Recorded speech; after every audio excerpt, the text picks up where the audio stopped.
God created the world, but everything else was made in China.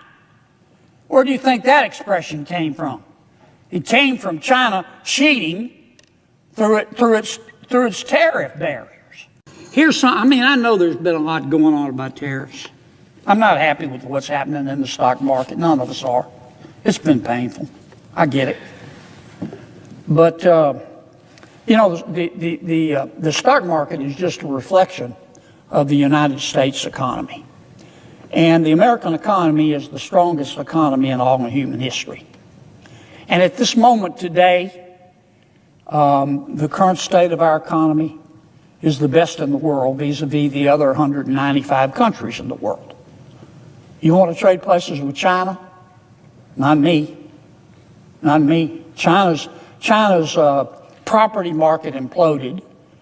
Their youth unemployment is over 20%. Consumer expectations in China are on a journey to the center of the earth. They're reporting 5% growth, which is not true. They have a deflation. Their prices are going down. You know why? Because their economy's so bad. I wouldn't trade places with the European Union. America's economy is much stronger than theirs.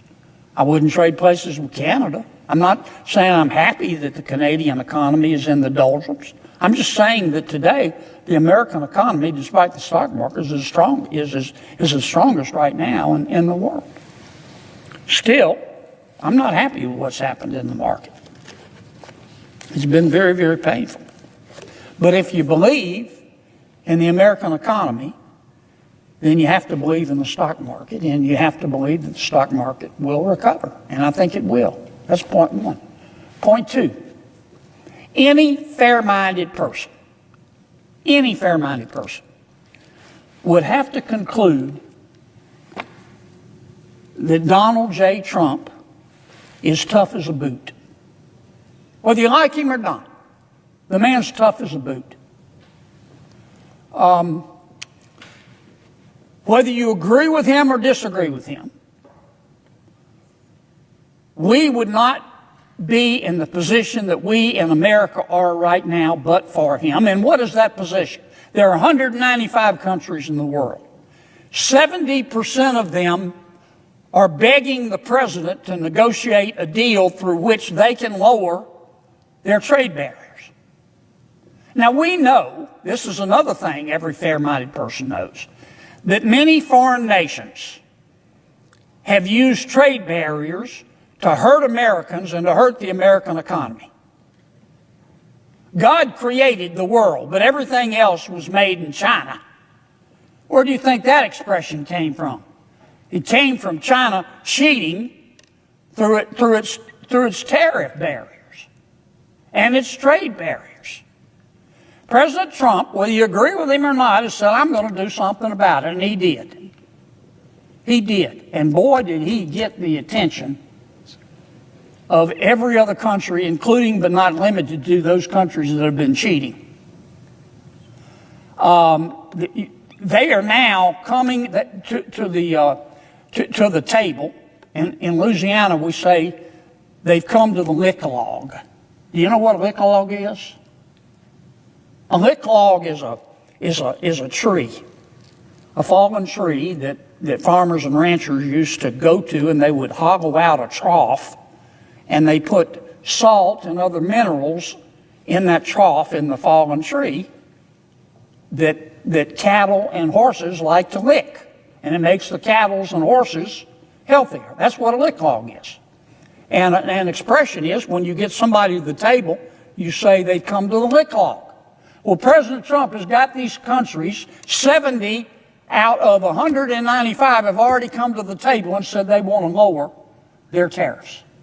And I think that's a good thing. I've been preaching on the Senate floor for 2 weeks that what Prime Minister Carney in Canada and what President Trump in America ought to do is turn to each other and say, let's have zero tariffs. Zero Canadian tariffs on American goods and zero American tariffs on Canadian goods. Get government out of it. Let good Canadian companies and good American companies compete. Competition makes us better. May the best product at the lowest price win. I want to see that happen all over the world. And we've got the opportunity to help make that happen in the world, thanks to Donald Trump. And I know some people are mad at him, but we wouldn't be in this position with this kind of leverage without him doing what he did. He's a pit bull. He's a Rottweiler. We know that. Tough as a boot. But he's the pit bull that caught the car.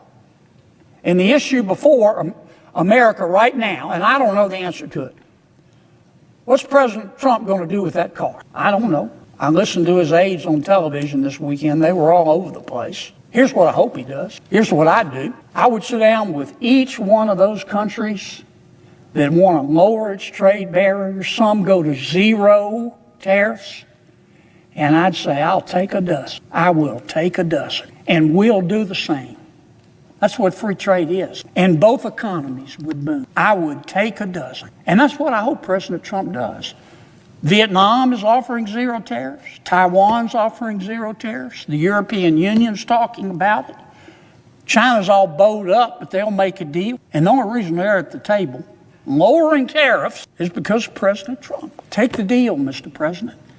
Please, pretty please, with sugar on top. Take the deal. Our economy will roar. It'll be better for the world economy. I would be lying to you if I told you I knew what the president's going to do. I don't know what's in his head right now. I think I know what's in his heart, but I'm not going to try to feign omnipotence here in terms of what the future's going to hold. I don't know what President Trump's going to do. But I believe, as much as I'm standing here, that he ought to take these zero tariff deals. It'll be good for America. It'll be good for the world. He will have won. So, Mr. President, if you're listening, you're probably not. But if you are, once again, pretty pleased with sugar on top. You've won. Please today call Secretary Bessent, your very able Treasury Secretary, and you and he sit down with every one of these countries that want to lower their trade barriers, and let's make a deal. Okay, let's lift America up. Let's lift the world up. Let's lift trade up. Let's reduce these trade barriers and let people compete. Let American businesses compete. Let foreign businesses compete. May the best product at the best price win. That's free enterprise. Mr. President, I suggest the absence of a